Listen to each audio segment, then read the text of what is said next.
Hello everyone. Today we will starting with a new lecture which is lecture number 6 of mechanical properties of fluids. आपण mechanical properties of फ्लुइडचे last 5 lectures properly cover केलेले आहेत. आज आपलं lecture number 6 आहे mechanical properties of फ्लुइड्समध्ये आणि या चॅप्टरचे फक्त 2च पॉईंट पेंडिंग आहेत. Point number 1 is your Bernoulli's equation and point number 2 is it's application. हे 2 पॉईंट आज आपण विथिन 30 मिनिट्स कव्हर करूयात आणि तुमचा हा आजचा जो चॅप्टर आहे मेकॅनिकल प्रॉपर्टीज ऑफ फ्लुइड्स हा पूर्णपणे संपेन. नेक्स्ट लेक्चरमध्ये आपण यावर न्यूमॅरिकल्स पाहणार आहोत. Okay, so without wasting a time आपण स्टार्ट करूयात Bernoulli's equations. Very important equation आहे. मी हे इक्वेशन झाल्यानंतर ॲप्लिकेशनमध्ये काही डे टू डे लाईफचे एक्झाम्पलसुद्धा देईल. जेई नीटला कोणत्या प्रिन्सिपलवर यावर क्वेश्चन विचारले जातात हे सुद्धा आपण प्रॉपरली पाहूयात. सगळेजण प्रॉपरली कॉन्सन्ट्रेट करतील बोर्डकडे. सी, ॲज्युम करूयात हा एक पाईप आहे. ओके,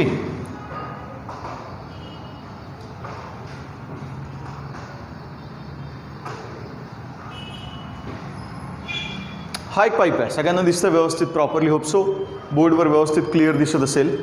याचा जो एरिया आहे cross section area at this end is A1 आणि या साईडचा जो एरिया आहे दॅट इज A2. ओके, यातनं फ्लुइड फ्लो होत आहे कन्सिडर करूयात. तर फ्लुइड फ्लो होण्याची डायरेक्शन अशी असेल तर इथे फ्लुइडची वेलॉसिटी V1 आहे, इथे फ्लुइडची वेलॉसिटी V2 आहे. क्लिअर आहे सगळ्यांना? याचा क्रॉस सेक्शन एरिया A1, याचा cross section area A2. Fluid इथे जे फ्लो होतं आहे त्याची वेलॉसिटी V1, इथे जे फ्लो होतं आहे त्याची वेलॉसिटी असली पाहिजे V2. ओके, होप सो तुम्हाला हा पॉईंट एकदम क्लिअर असेल. ओके, आणि आपण काय केलं, ही ग्राउंड पकडली. ही लेवल कोणती आहे? ग्राउंड लेवल आहे. आणि या ग्राउंडला रेफरन्स पकडून आपण हाईट कॅल्क्युलेट करणार आहे दोन्ही एंडसाठी. हा तुमचा फर्स्ट एंड, हा सेकंड एंड आहे ना. दोन्ही एंडसाठी आपण काय कॅल्क्युलेट करणार?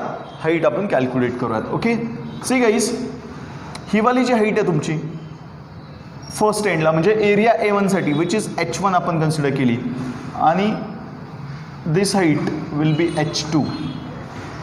एरिया A2 साठी हाईट किती आहे? H2 आहे. यातनं काय फ्लो होत आहे? फ्लुइड फ्लो होत आहे. ओके, तर आपण पाहतोय बर्नौलीज इक्वेशन. कोणतं इक्वेशन? Bernoulli's equation. तर मोस्टली सॉलिड्सच्या बाबतीमध्ये आपण असं शिकलो आहे की सॉलिडकडे 2 प्रकारच्या एनर्जी असतात. Which one? तर तुम्ही म्हणाल सर इट्स व्हेरी सिम्पल. सॉलिडकडे असते एक कायनेटिक एनर्जी आणि तो एका पर्टिक्युलर हाईटला असेल तर असते potential energy. Right? For example आपण पाहूयात एरोप्लेन. राईट? मग एरोप्लेनकडे 2 एनर्जी कोणत्या कोणत्या? एक त्याची कायनेटिक एनर्जी आणि तो एका पर्टिक्युलर हाईटला फ्लो होत आहे, एरोप्लेन ट्रॅव्हल करत आहे, त्यामुळे त्याच्याकडे असणार पोटेन्शियल एनर्जी. पण बर्नौली स्टेट्स दॅट की हे जे लिक्विड एका पर्टिक्युलर हाईटला फ्लो होत आहे त्याकडे 3 एनर्जी असतात. कोणत्या 3? एक कायनेटिक एनर्जी असते, एक पोटेन्शियल एनर्जी असते आणि 3 नंबरची प्रेशर एनर्जी असते. किती एनर्जी असतात? 3 एनर्जी असतात. Kinetic energy, potential energy and pressure energy. कोणी सांगितलं? बर्नौलीने सांगितलं. आणि त्याने त्याशी रिलेटेड काही इक्वेशन्स दिले. ते इक्वेशन्स इतके इम्पॉर्टंट आहेत की डे टू डे लाईफ बरोबर ते कसे आपण कोरिलेट करू शकतो ते सुद्धा आपण प्रॉपरली पाहूयात. See, without wasting a time आपण स्टार्ट करूयात बर्नौलीज इक्वेशन. मी आता जे इक्वेशन लिहिणार ते लिहिणार सगळे पर युनिट व्हॉल्यूम बरोबर.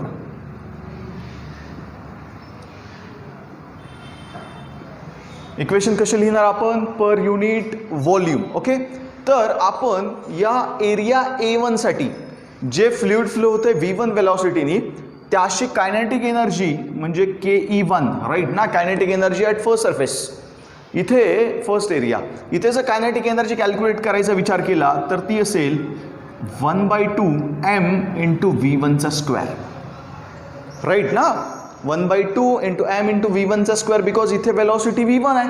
ओके, पण आपल्याला पर युनिट व्हॉल्यूम पाहिजे म्हणजे डिवायडेड बाय जर V केलं तर तुम्हाला कायनेटिक एनर्जी काय मिळेल रे? फर्स्ट सरफेसला 1/2 as it is. This is mass and this is volume.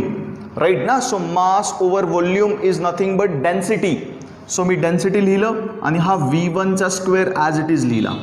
Right ना? क्लिअर आहे सगळ्यांना? आपण पर युनिट व्हॉल्यूम पाहतोय. Right? So mass over volume, हा व्हॉल्यूम आहे, ही वेलॉसिटी आहे. कन्फ्यूज नाही व्हायचा. This is your velocity, this is your volume. So 1/2 as it is mass over volume density V1चा square as it is. Okay. त्यानंतर second सरफेससाठी कायनेटिक एनर्जी, सेकंड एरियासाठी कायनेटिक एनर्जीचा विचार केला तर Ke2 is equal to 1/2 m into V2चा square upon volume. Right ना. हां, आता जर यामध्ये मास और व्हॉल्यूम अगेन डेन्सिटी केलं तर kinetic energy second is equal to 1/2 rho into V2चा स्क्वेअर. हे काय मिळालं तुम्हाला? कायनेटिक एनर्जी मिळाली सेकंडसाठी. राईट.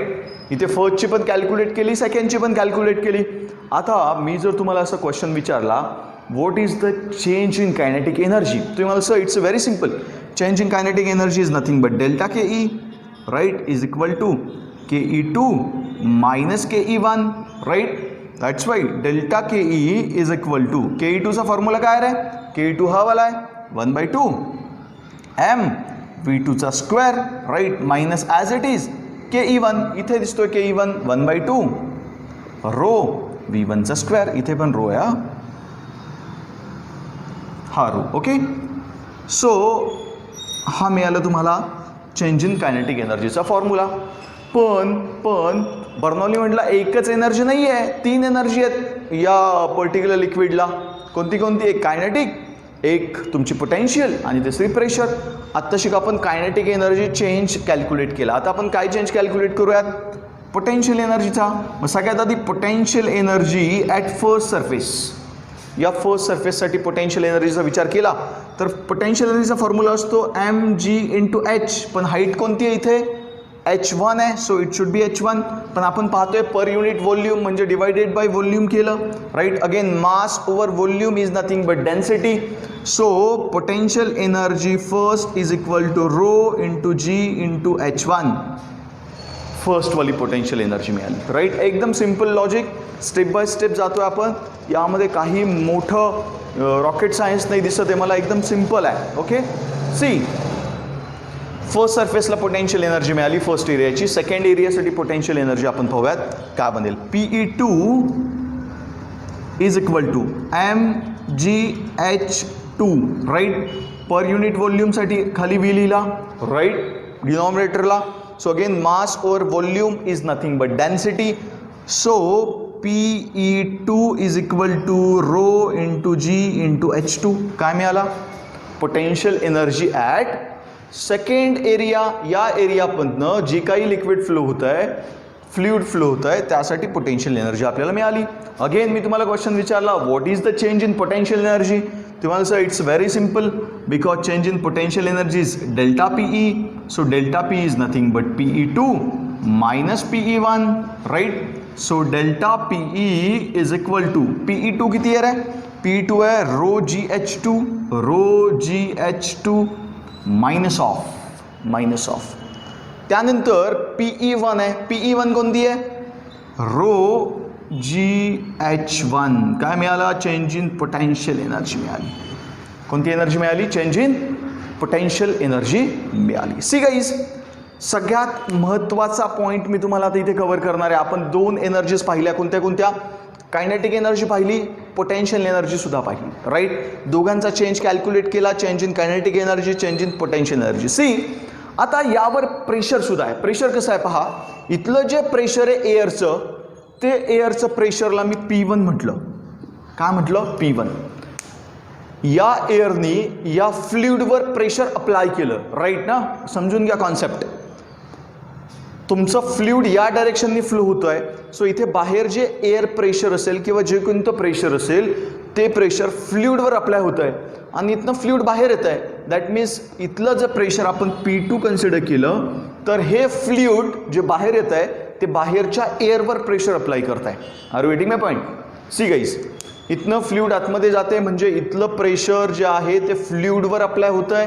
इथनं फ्लुइड बाहेर येतं म्हणजे फ्लुइड बाहेरच्या एअरवर प्रेशर अप्लाय करत आहे. त्याला आपण P1 आणि P2 कन्सिडर केलं. तर यामध्ये सगळ्यात इम्पॉर्टंट फॉर्म्युला मी तुम्हाला सांगतोय किंवा कॉन्सेप्ट सांगतोय. Bernoulli's equation is based on work energy theorem. कोणत्या गोष्टीवरती काम करणार आहे ती? वर्क एनर्जी थेरमच्या गोष्टीवर काम करणार. सी गाईज, सो मी इथे लिहिणार वर्क डन by एक्सटर्नल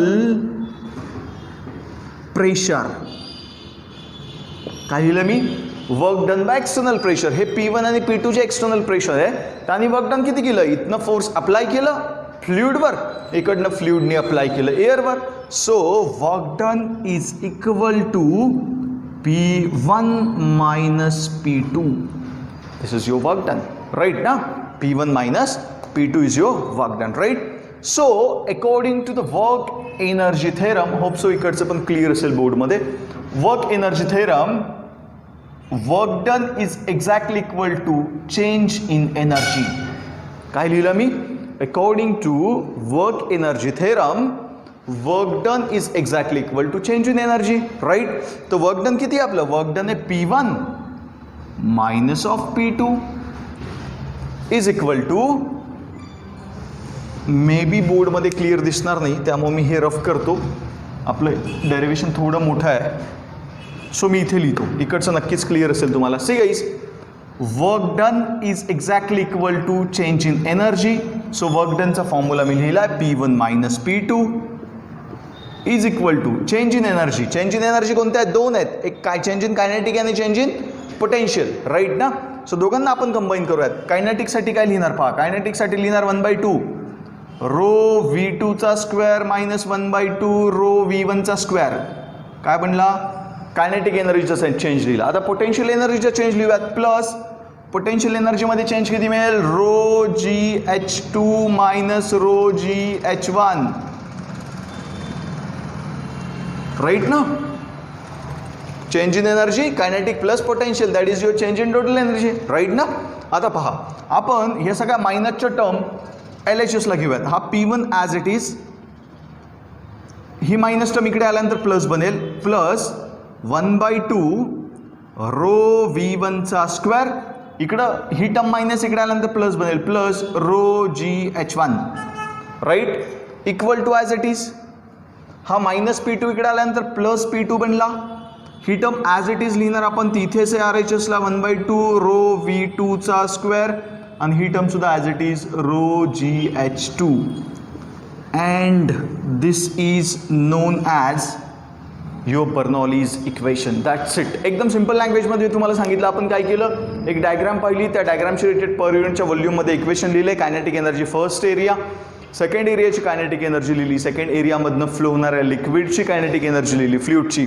त्यानंतर change in kinetic energy calculate केला, change in potential energy calculate केला, work done by external agent W is equal to P1 minus P2 केला. वर्क एनर्जी पॉवर थेरमने आपण work done is equal to change in energy लिहिलं, right? So P1 minus P2 is equal to 1/2 rho V2चा square minus 1/2 rho V1चा square plus rho GH2 minus rho GH1. कशाने लिहिलं आपण? Energy आहे ना इथे. सो आपल्याकडे एनर्जी कोणती आहे? कायनेटिक प्लस पोटेन्शियल आहे. सो दोघांची ॲडिशन केली, पण चेंज होता म्हणून चेंजच्या फॉर्ममध्ये लिहिलं. चेंजचा फॉर्म आपण इथे लिहिला आहे, राईट? सो आपण फक्त मायनसचे टर्म एका साईडला घेतले, प्लसचे टर्म एका साईडला घेतले, आणि आपल्याला बर्नॉलीज इक्वेशन मिळालं. Okay, so this is your Bernoulli's equation. तर या बर्नॉली इक्वेशनला आपण सेकंड फॉर्ममध्ये पण लिहू शकतो. कसं लिहू शकतो पहा. P प्लस 1/2 रो Vचा square plus rho GH is equal to constant. This is your second form. या फॉर्ममध्ये सुद्धा तुम्ही बर्नॉली इक्वेशन लिहू शकता. तुम्ही मला सर हे काय लिहिलं एक्झॅक्टली? काही नाही, हे तुम्ही P1 1/2 रो V1चा स्क्वेअर म्हणजे फर्स्टवाल्या 1 1 1 या टर्म एका साईडला घेतल्या, आणि 2 2 2 या सगळ्या टर्म काय एका साईडला घेतल्या, राईट ना? सो याच्या पुढे इक्वल टू थर्ड टर्म येईल, याच्या पुढे इक्वल टू फोर्थ टर्म सुद्धा येऊ शकते. म्हणजेच काय? Single term is equal to constant. हे आपण खूप वेळा पाहिलं आहे, राईट ना? फॉर एक्झाम्पल इक्वेशन ऑफ कंटिन्युटीमध्ये सुद्धा आपण हे शिकलो आहे, हे खूप वेळा आपण शिकलो आहे. So this is known as constant. But यामध्ये एक इम्पॉर्टंट पॉईंट आता मी तुम्हाला देतो बाळांनो. मी जर तुम्हाला म्हटलं बाळांनो ही दोघांची हाईट सेम आहे, हाईट काय आहे? सेम. इथे H1 आणि H2 आहे ना, so H1 is equal to H2 आहे. तर इक्वेशन काय? तुम्हाला sir it's very simple. H height आपण कशामध्ये कन्सिडर करतो? तर ऑफकोर्स पोटेन्शियलमध्ये कन्सिडर करतो. मग तिथे पोटेन्शियल एनर्जी काय बनली? इक्वल, राईट ना? सो पोटेन्शियल एनर्जी तिथनं काय होणार? कॅन्सल होणार, कारण हाईट सेम आहे. म्हणजे राहिलं फक्त P plus 1/2 rho V square is equal to constant, right ना? अरे रो GHला मी निग्लेक्ट का केलं? तर बिकॉज हाईट सेम आहे. जर हाईट सेम असेल तर तुमचा फॉर्म्युला फक्त हाच बनला. आणि या फॉर्म्युल्याला बांधून म्हणतात TTB. का म्हणतो मी तर त्याला TTB म्हणतो. TTB म्हणजे काय? Two term Bernoulli. TTB म्हणजे टू टर्म बर्नौली. यामध्ये किती टर्म आहेत रे? फर्स्ट वाली, सेकंड वाली आणि थर्ड वाली, 3 टर्म बर्नौली आहे. पण हे कोणतं टर्म आहे? Two term Bernoulli. मग मी जर तुम्हाला क्वेश्चन विचारला टू टर्म बर्नौली कधी यूज करायचं, तुम्ही मला sir height should be same हाईटला जर तुमचं लिक्विड फ्लो होत असेल तर तुम्ही यूज करणार टू टर्म बर्नौली. आणि यामध्येच टू टर्म बर्नौलीवर खूप सारे एक्झाम्पल्स JEE नीटला प्रत्येक वर्षी विचारले जातात. त्यामुळं टू टर्म बर्नौली म्हणजे फक्त 2च त्यामध्ये टर्म्स असतील, एक प्रेशरवाली आणि एक व्हॉल्यूमवाली. तुम्ही मला सर म्हणजे काय? पहा, याचा अर्थ असा, इथे सांगतो कुठेतरी, आपल्याला 2 + 3 = 5 करायचं आहे, बरोबर ना? मग इज इक्वल टू कॉन्स्टंट आहे, म्हणजे इज इक्वल टू 5 म्हणजे 5 काय असला पाहिजे? कॉन्स्टंट असला पाहिजे, इज इक्वल टू 5, बरोबर ना? मग इथे याला जर मी 3 केलं तर हा किती बनणार? ऑटोमॅटिक 2 बनणार, तरच हा कॉन्स्टंट येईल 5. अरे वेटिंग माय पॉईंट. म्हणजे याला जर मी इन्क्रीज केलं तर हा ऑटोमॅटिक काय होतोय? डिक्रीज होतोय, तरच तो हा कॉन्स्टंट राहील. किंवा याला मी इन्क्रीज केलं तर हा ऑटोमॅटिक डिक्रीज होतोय, हा इन्क्रीज झाला तर हा ऑटोमॅटिक डिक्रीज होतोय, right? So with the help of this one तुम्ही हे लक्षात घेऊ शकता की प्रेशर अँड व्हॉल्यूम एकमेकांना असे ॲडजस्ट करतील so that the summation of this two term will be constant. तुम्ही मला सर म्हणजे काय?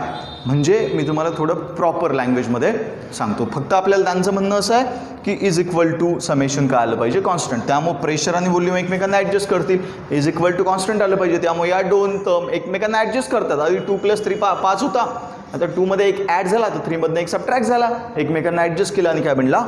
5 बनला. Okay, so this is known as TTB, two term Bernoulli. P is equal to 1/2 rho V² is equal to constant. Very important. Okay, hope so तुम्हाला Bernoulli equation clear असेल. IMP mark करा. खूप वेळा board एक्झामला विचारलं गेलेलं आहे, even विचारलं सुद्धा जाऊ शकतं, राईट? त्यामुळे अशा पद्धतीने आपलं बर्नौलीज इक्वेशन हा पॉईंट कव्हर केला आहे. आता आपण जाणार आहे ॲप्लिकेशनकडे. कशाकडे? ॲप्लिकेशनकडे. ओके, मी याला रफ करतो म्हणजे आपल्याला थोडा स्पेस मिळेल ॲप्लिकेशनला. एकदम बेस्ट एक्झाम्पल्स तुम्हाला देईल मी.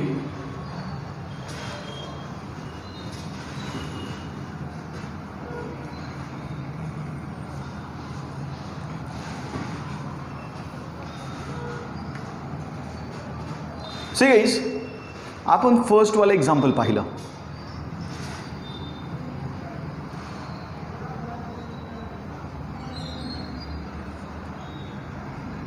पहा, एकदम डे टू डे लाईफच्या एक्झाम्पल्स प्रॉपरली हवं आहेत. हे एक छत आहे, ओके ना, या पद्धतीने. तर पहा, या पद्धतीने यावर एअर पास होतीये, राईट ना? ओके, आता आपण सगळ्यांनी थोड्याच दिवसापूर्वी निसर्ग सायक्लॉन पाहिलं. त्या निसर्ग सायक्लॉनमध्ये तुम्हाला असं लक्षात असेल खूप जणांच्या घराचे छत उडून गेलेले आहेत, राईट ना? पत्र्याचे शेड्स किंवा काय असं खूप जणांचं ते उडून गेलेलं आहेत. हे का घडलं हे सुद्धा डिपेंड करतं बर्नौली इक्वेशनमध्ये, राईट? मी ते एक्सप्लेन करतो तुम्हाला step by step. See guys, इथे ज्यावेळेस निसर्ग सायक्लॉन होतं त्यावेळेस या डायरेक्शनने तुमची एअर फ्लो होत होते, राईट? तर ती जी विंड आहे त्या विंडची वेलॉसिटी काय असणार रे? हाय असणार. म्हणजे एक क्वांटिटी हाय तर दुसरी क्वांटिटी ऑफकोर्स काय झाली पाहिजे? लो झाली पाहिजे. कॉन्स्टंट ठेवायचं नाही याला. एक हाय झाली तर दुसरी काय? लो. मग दुसरी क्वांटिटी प्रेशर आहे, त्यामुळे इथलं प्रेशर काय असणार? लो असणार. तरच ते कॉन्स्टंट राहील ना बाळांनो. एक जर लो आहे तर दुसरी हाय, एक हाय आहे तर दुसरी लो, तर कॉन्स्टंट असणार. मग वेलॉसिटी विंडची हाय म्हणजे प्रेशर काय असलं पाहिजे? लो, तरच ते काय होईल? कॉन्स्टंट राहील, बरोबर? म्हणजे या रूफच्या वरती प्रेशर काय? कमी आहे, राईट? आणि वेलॉसिटी काय रे? विंडची जास्त आहे. पण या घराच्या आतमध्ये विंडची वेलॉसिटी काय? तुम्ही मला सर विंडची वेलॉसिटी घराच्या आतमध्ये कमी असणार ना, बाहेरनं हवा फ्लो होती त्यामुळे जास्त, आतमध्ये कमी. मग इथे जर वेलॉसिटी कमी आहे तर प्रेशर काय? High. Are you getting my point? Pressure high. So तुम्ही जर याला प्रॉपरली ऑब्झर्व केलं तुम्हाला असं कळेल की आउटसाइड द रूफ और top of the roof pressure काय? लो आहे. इनसाइड प्रेशर काय? हाय, राईट ना? And due to change in pressure हे रूफ विल ब्लो ऑफ. आणि हे जे तुम्हाला जे रूफ दिसेल हे बाजूला उडून पडतं. पत्रा असेल तर पत्रा बाजूला उडून पडतो, राईट ना? Due to change in pressure. Are you getting my point? Because air always flow from higher pressure to lower pressure, higher pressure to lower pressure. So हे जे रूफ आहे हे या पद्धतीने उडून पडेल बाहेर, higher pressure to lower pressure. Right, first application. कळलं असेल सगळ्यांना. विंडची वेलॉसिटी जास्त तर प्रेशर कमी. आतमध्ये विंडची वेलॉसिटी कमी असणार, घराच्या आतमध्ये प्रेशर मॅक्झिमम होणार.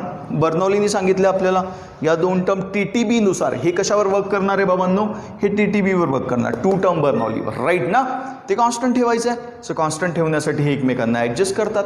राईट, फर्स्टवाला. सेकंड एक्झाम्पलकडे आपण जाऊयात. सेकंडवाला एक्झाम्पल एकदम सिम्पल फॉर्ममध्ये पाहूयात. C,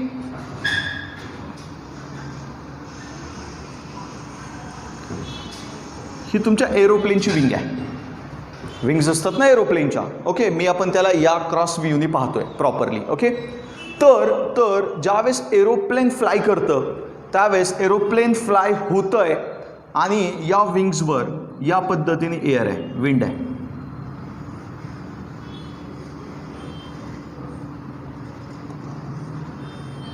R you getting my point?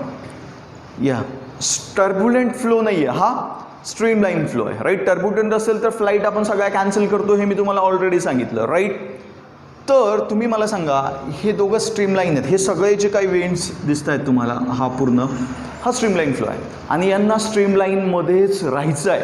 Right, मग तुम्ही मला सांगा इकडचे जे काही तुम्हाला ॲरोज दिसतात विंडचे, हे या पद्धतीने पास होतील आता. राईट ना, बिकॉज या पद्धतीने तुमचा विंग्स असतो, कशाचा, एरोप्लेनचा. ओके, आणि हे तर स्ट्रेट पास होणार.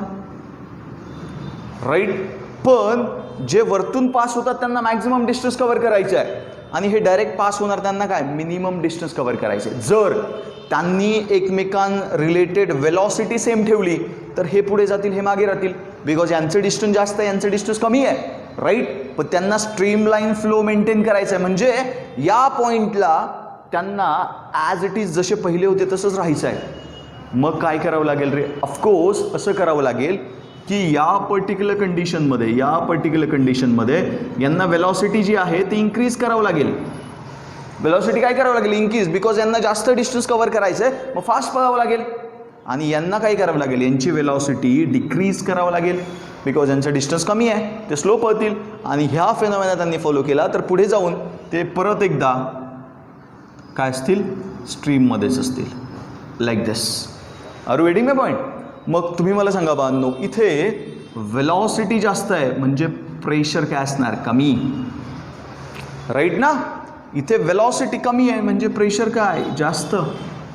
अरे सोनो, या विंग जी आहे तिच्या खाली प्रेशर काय आहे? कमी, जास्त आहे, आणि वरती प्रेशर काय? कमी आहे. आणि तुम्हाला माहिती आहे की fluid always flow from higher pressure to lower pressure. Right ना, मग higher pressure to lower pressure म्हणजे डाऊनवर्ड डायरेक्शननी अपवर्ड डायरेक्शनला विंड काय होणार? प्रेशर काय होणार? जाणार. राईट ना, त्यामुळं तुमचं एरोप्लेन ऑटोमॅटिक लिफ्ट करेल. इथे कसं आपण पाहिलं, higher pressure to lower pressure, तुमचं रूफ उडून गेलं. Right, higher pressure to lower pressure, तुमचं एरोप्लेन ऑटोमॅटिक लिफ्ट करेल. सो एरोप्लेन फ्लाइंग मोडमध्ये बर्नौलीज इक्वेशन सुद्धा मेजर रोल प्ले करतो. त्यामुळं फ्लाईट जे काही फ्लाय करतात याचं मेजर प्रिन्सिपल बर्नौलीज इक्वेशन. यामध्ये मोटार वगैरे पण आहेत, हा मोटारसुद्धा काम करतात, बट मेजर काम हे ॲप्लिकेशन करतं. बिकॉज मोटारच जर सगळं काम करत असतील तर टर्ब्युलंट फ्लोमध्ये सुद्धा फ्लाईट कॅन्सल करायची गरज आपल्याला नक्की लागली नसती. Are waiting my point? For example Nisarga cyclone होतं, बऱ्याचशा फ्लाईट कॅन्सल केल्या होत्या. मग या पर्टिक्युलर कंडिशनला जर मोटारच तुमचं सगळं काम करते तर मग टर्ब्युलंट फ्लोमध्ये फ्लाईट कॅन्सल करायची गरज नाही. राईट ना, मोटार काम करतात बट मॅक्झिमम काम या प्रिन्सिपलवर होतं आणि यासाठी आपल्याला स्ट्रीमलाईन फ्लो पाहिजे. टर्ब्युलंटमध्ये हाही काम होणार नाही. राईट, त्यामुळे एरोप्लेन लिफ्ट करणार नाहीत properly. Okay, so this is related to your lifting of aeroplane. Okay, यानंतर अजून एक एक्झाम्पल आपण पाहूयात थर्ड नंबरचं, डिओसाठी. डिओ सगळेजण घरी डिओ किंवा स्प्रे यूज करतात. Are you getting my point? Spray काय करता? यूज करतात. तुम्ही मला सांगा, ज्यावेळेस आपण स्प्रे यूज करतो त्यावेळेस आपण त्याला या पद्धतीने स्प्रे आहे, आपण त्याला असं पुशअप करतो. अरे सोनो, असं पुशअप करतो. तर पुशअप केल्यानंतर आपल्याला जे काही आतमध्ये फ्लुइड आहे ते फ्लुइड स्प्रिंकल होऊन बाहेर येतं, राईट. मग प्रिन्सिपल काय रे? Principle very simple. आतमध्ये वेलॉसिटी काय असणार? कमी असणार विंडची. प्रेशर काय? मॅक्झिमम. वरती वेलॉसिटी काय? मॅक्झिमम, सॉरी वेलॉसिटी मिनिमम, आणि प्रेशर काय?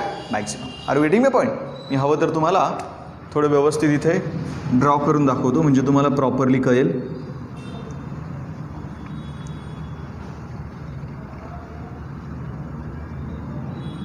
ही एक डीओची बॉटल्स आहे, आपण असं कन्सिडर करूयात. ओके. मग बानो इथे वेलॉसिटी आतमध्ये कमी असते विंडची, प्रेशर जास्त असतं. इथे पर्टिक्युलर केसमध्ये वेलॉसिटी मॅक्झिमम, प्रेशर कमी, राईट ना. अँड तुम्हाला माहिती आहे always flow from higher potential to lower potential, आणि त्यामुळे इथलं जे लिक्विड आहे ते प्रेशरनी बाहेर येणार. That's it. ओके. हा एक फेनॉमेना आहे तुमचा रिलेटेड टू डीओ. ओके. अजून एक फेनॉमेना तुम्हाला एक्सप्लेन करतो डे टू डे लाईफमध्ये. सगळे रेल्वे प्लॅटफॉर्मवर गेले असतील. ओके. रेल्वे प्लॅटफॉर्मवर तुम्हाला असं माहिती आहे की प्लॅटफॉर्मवर एक येलो कलरची पट्टी असते, येलो कलरची, आणि त्या पट्टीचा अर्थ असा असतो की या येलो लाईनच्या पुढे तुम्ही जाऊ शकत नाही, तुम्ही येलो लाईनच्या मागे उभे राहा. रिझन काय पहा, ज्यावेळेस एखादी ट्रेन फास्टली पास होते त्या ट्रेनबरोबर फास्टली विंडसुद्धा पास होत असते, राईट ना. म्हणजे ट्रेनबरोबर त्या येल्लो लाईनच्या पुढे ट्रेन पास होत असताना विंडची वेलॉसिटी मॅक्झिमम म्हणजे प्रेशर मिनिमम, राईट. कुठे? त्या साईडला, समोरच्या साईडला प्रेशर काय असलं पाहिजे तुमचं? मिनिमम. पण तुमच्या मागे बॅक साईडला तुमच्या जी विंड आहे ती विंडची वेलॉसिटी काय असणार? मिनिमम असणार, म्हणजे प्रेशर मॅक्झिमम असणार, राईट ना. मागच्या साईडला हवा काही फास्ट नाही आहे तेव्हा वेलॉसिटी मिनिमम, प्रेशर मॅक्झिमम. पण पुढच्या साईडला ट्रेन चालली आहे ना, त्या ट्रेनमुळं wind fast, velocity fast, pressure काय? कमी. म्हणजे इथे कमी प्रेशर पुढे आणि मागे जास्त प्रेशर. आणि तुम्हाला माहिती आहे की wind always flow from higher pressure to lower pressure, म्हणजे ती विंड तुम्हाला मागून पुढे पुश करेल, तर तुम्ही ट्रेनकडे ढकलले जाल ऑटोमॅटिकली, राईट. बिकॉज इकडे हाय प्रेशर आहे, इकडे लो प्रेशर आहे. Higher pressure to lower pressure तुम्ही पुश केले जाल ड्यू टू विंड, आणि मग तुम्ही ट्रेनला धडकाल. Chance of accident, right. त्यामुळं तिथे एक येलो लाईन टाकलेली असते, त्या येलो लाईनच्या पुढे तुम्ही जाऊ शकत नाही. हा एक फेनॉमेना डे टू डे लाईफमध्ये आहे. So these are the examples related to your Bernoulli's equation. मी डे टू डे लाईफचे एक्झाम्पल दिले. रोपचं पाहिलं, एरोप्लेन पाहिलं, डिओड्रंट पाहिलं. ओके. आणि आपण रेल्वे ट्रॅकचं सुद्धा एक्झाम्पल पाहिलं. यानंतर तुम्हाला होमवर्क काय? होमवर्कमध्ये तुम्हाला ई-फ्लक्स याचं एक ॲप्लिकेशन आहे आणि व्हेंचुरी ट्यूब, हे दोन ॲप्लिकेशन तुम्ही होमवर्कला कराल. बिकॉज गाईज तुम्ही आता 12thला आहात, सगळंच काही स्टाफ करणं स्पून फिडिंग होईल याची अपेक्षा अजिबातही ठेवू नका. तुम्ही स्वतः काम केलं पाहिजे. बट अडलं तर आम्ही तुमच्यासाठी नक्की आहोत. मी खूप चांगल्या पद्धतीने फेनॉमेना एक्सप्लेन केला आहे. फेनॉमेना एवढाच आहे की फर्स्ट टर्म आणि second term is equal to constant. त्या दोघांचा सम काय असला पाहिजे? कॉन्स्टंट असला पाहिजे. म्हणजे एक इन्क्रीज झाला तर दुसरा डिक्रीज, दुसरा डिक्रीज झाला तर फर्स्टवाला इन्क्रीज. याच फेनॉमेनावर आपण काम करणार. म्हणजेच वेलॉसिटी इन्क्रीज तर प्रेशर डिक्रीज, प्रेशर इन्क्रीज तर वेलॉसिटी डिक्रीज. सगळीकडे हाच फेनॉमेना आहे. सो इथे सुद्धा सेम फेनॉमेनावर तुम्हाला व्यवस्थित याचा सुद्धा स्टडी करता येईल. हे 2 पॉईंट तुम्ही होमवर्कला प्रॉपर करा. हा आपला चॅप्टर पूर्णपणे क्लिअर झाला आहे. आजच्या लेक्चरमध्ये आपण काय पाहिलं? आपण पाहिलं बर्नौलीज इक्वेशन, त्याची एक डायग्राम रिलेटेड आपण पर युनिट व्हॉल्यूमचे काही डेरिव्हेशन्स, आणि आपण त्याचा प्रूफ दिला. त्याचे 3 फॉर्म्युले आपल्याला मिळाले. फर्स्टवाला इज इक्वल टू कॉन्स्टंट, सेकंडवाला आणि थर्डवाला आहे TTBच्या फॉर्ममध्ये, 2 टर्म बर्नौलीच्या फॉर्ममध्ये. आणि आपण पाहिलं त्याचे ॲप्लिकेशनमध्ये आपण पाहिलं रूफचं एक्झाम्पल, एरोप्लेनचं एक्झाम्पल, डिओचं एक्झाम्पल, रेल्वेचं एक्झाम्पल. मी 4 एक्झाम्पल तुम्हाला दिले. 2 एक्झाम्पल तुम्हाला ॲप्लिकेशन तुम्हाला होमवर्कला करायचे आहेत. सो आज आपला या ठिकाणी चॅप्टर नंबर 2 प्रॉपरली संपतोय. उद्या आपण या चॅप्टरचे न्यूमॅरिकल्स कव्हर करूयात. म्हणजे हा चॅप्टर एकदम क्लिअर होईल. फ्रॉम 3rd लेक्चर, म्हणजे आजचं लेक्चर संपलं आहे, उद्याचं एक लेक्चर आणि त्यानंतर जे नेक्स्ट लेक्चर असेल त्या लेक्चरमध्ये आपण kinetic theory of gases and radiation हा वाला नवीन chapter which is chapter number 3 in your new syllabus आपण तो चालू करणार आहोत. Okay. Thank you so much. Take care.